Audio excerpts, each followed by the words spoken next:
All right, this is a look at question number 7 in the vertical circular motion questions.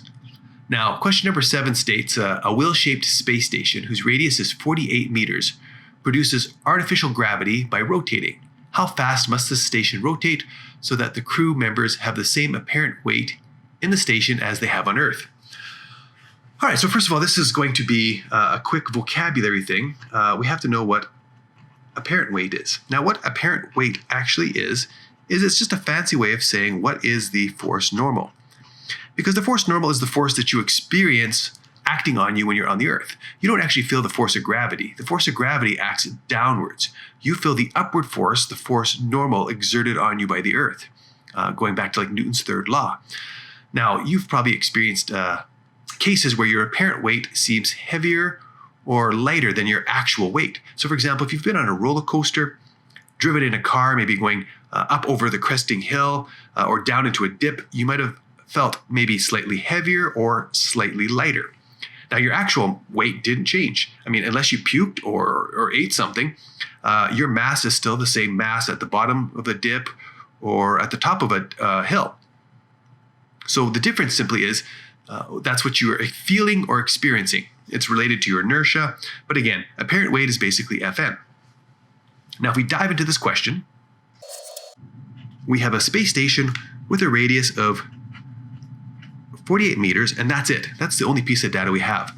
So right away you can see that this is one of the harder questions because it looks like you don't have enough information to solve. It's easy to get panicky. Now we can make up some imaginary numbers and throw them in. Maybe we'll need them, maybe we won't.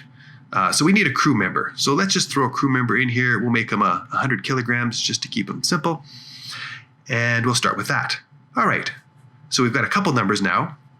And we also know that this question is vertical circular motion, so it's going to deal with Fc, probably deal with Fg, probably deal with Fn. And again, Fn is our apparent weight. We should know how to organize these. Fc is equal to Fg plus Fn. And now we can get started. Now let's take a look. This is in space. In space. So do we have centripetal force, gravity, and a force normal? It's space. I believe space is weightless. So right away, we have no force gravity. So Fc is equal to Fn. This is looking easier already. We can see why some of the data wasn't there. It's actually not important. Now, here's the next thing we need to know. It says we want an apparent weight that is the same as gravity. We want an apparent weight that is the same as gravity. We want an apparent weight that is basically equal to gravity. Now, I don't have any information about Fn, but if I'm saying that I'm looking for something that is equal to or the same as Earth, I'm basically saying I want something where my gravity is the same as Earth. I can now substitute that in there, and I'm just going to rewrite it to say Fc is equal to Fg, because that would be a force normal the same as gravity. Now I'm going to expand these equations. I'm going to expand them out by putting in the variables that I know. I'm going to use mv squared over r, simply because I'm solving for velocity. I'm going to put Fg as mass times gravity, and take a look at what I have here. mv squared over r is equal to mg. Now I could put my mass in, I could put my r in, my g in, and then I could solve for v. But hey, wait a minute. They both have mass on both sides.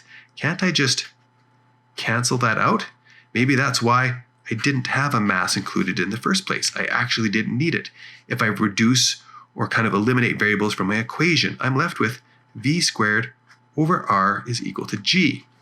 Now I'm solving for v. I can manipulate this equation pretty easy here. V is equal to rg, v squared, and so v is equal to the square root of rg. Now those variables are easy to find. V is equal to the square root of 48 meters times 9.81 meters per second squared. I can do the math on that real quick.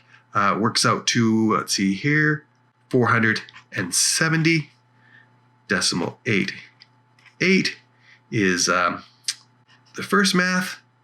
Square root of that works out to 21.6997.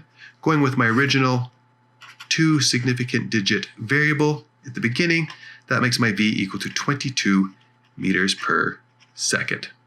And there you have it. the velocity required to travel with an artificial gravity would be 22 meters per second, or roughly around just under 100 kilometers per hour. Well, hopefully that helps you with question number 7. And if you need any more help, feel free to ask me questions. Thanks, and we'll see you in Physics 20.